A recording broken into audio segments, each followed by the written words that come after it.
Hi guys, welcome back to the Baseline. Thank you so much for joining me again. I hope you guys are having a great day, a great night, and a great life. So I need you to imagine this. Picture this. A Dublin castle and rain glistening on the cobblestones and a crowd holding Palestinian flags instead of party banners. Now, a woman, she steps up to the podium, not a career insider, not a party product. And for a moment, the headlines go silent because Ireland just elected a president who said the one thing Western leaders still whisper in private: Israel is acting like a terrorist state. And here's the part that should make every Western government nervous. This isn't just an Ireland story. It's a preview, because when moral courage starts polling above fear, the old system begins to shake.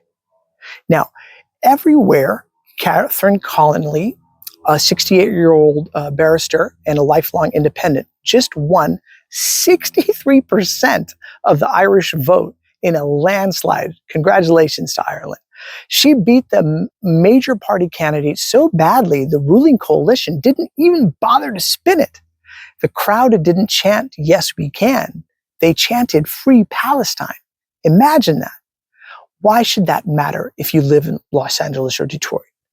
Because when a Western democracy elects someone who calls out a genocide on camera and still wins, that's not a local election.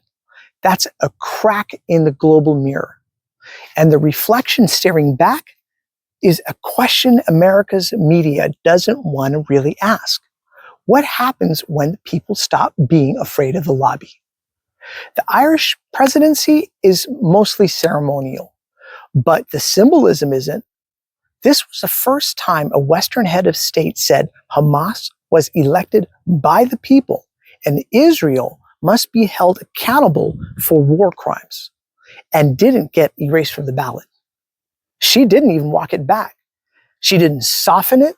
She didn't say both sides. She said history didn't begin on October 7th. And Ireland, a country built from colonization and famine, understood exactly what she meant. It's like watching history rhyme in reverse. The Irish once had their land taken for security reasons. They were starved while their colonizers preached civilization. And now they're the ones saying to the West, hey, we've seen this movie before, and we're not applauding this time. Not that they ever did. The Irish are amazingly strong culture. Now, the reaction from the establishment was instant and predictable. Tabloids called her dangerous. Commentators labeled her as pro-terror. And the translation is this: she told an uncomfortable truth during peacetime. And that's how you know she hit her nerve. And here's the absurd part about it all. The same media that spent years celebrating female empowerment suddenly forgot how to clap for the third woman ever elected president of Ireland.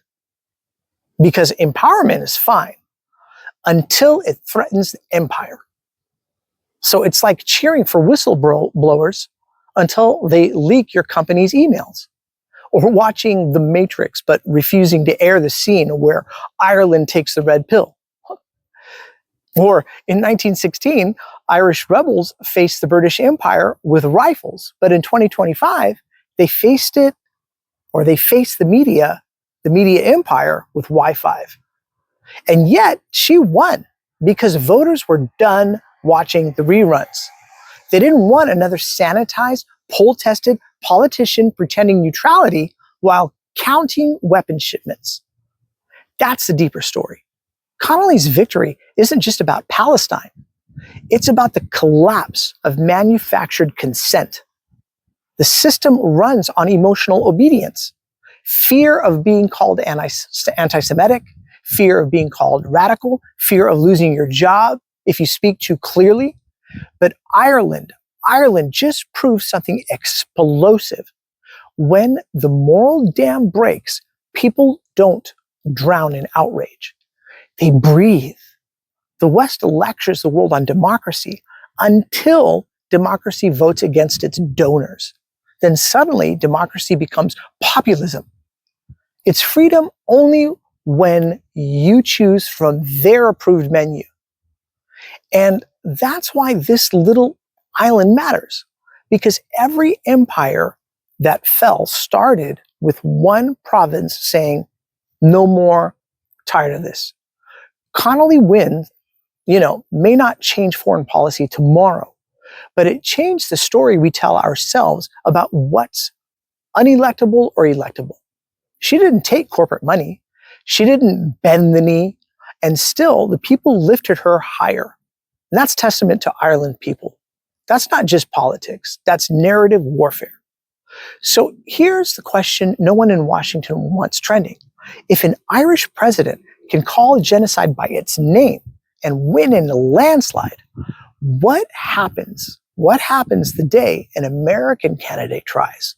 And we're kind of seeing that with Zoran Mandami right now. It'll be an interesting election as far as the New York mayor's race goes.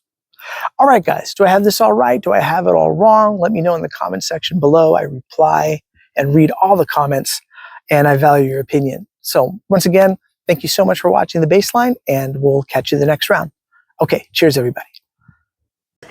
Against all odds, the obviously pro-Palestinian Catherine Connolly won the Ireland presidential election in a spectacular fashion. With the breaking news that Catherine Connolly will be the next president of Ireland following the concession of her opponent, Heather Humphreys. Less than an hour ago, she admitted and offered Miss Connolly her congratulations.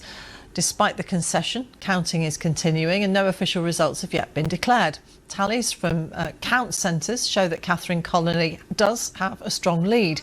She's an independent member of the Irish Parliament whose campaign has been supported by left-wing opposition parties, including Sinn Féin. And despite the investment of war criminal Benjamin Netanyahu on her opponent who supported the genocide in Gaza, she emerged victorious and further giving a boost to the already pro-Palestinian position of the Ireland government. So let's dive into this a bit. First off, who is Catherine Connolly, this new president who's shaking things up? She's a 68-year-old independent politician from Galway with a background as a barrister and a long-time TD in the Irish Parliament. She's been on the left-wing side of things for years, backed by parties like Sinn Féin during her campaign, and she's known for her no-nonsense style, focusing on social justice, housing issues, and, a pretty vocal stance on international matters like Palestine.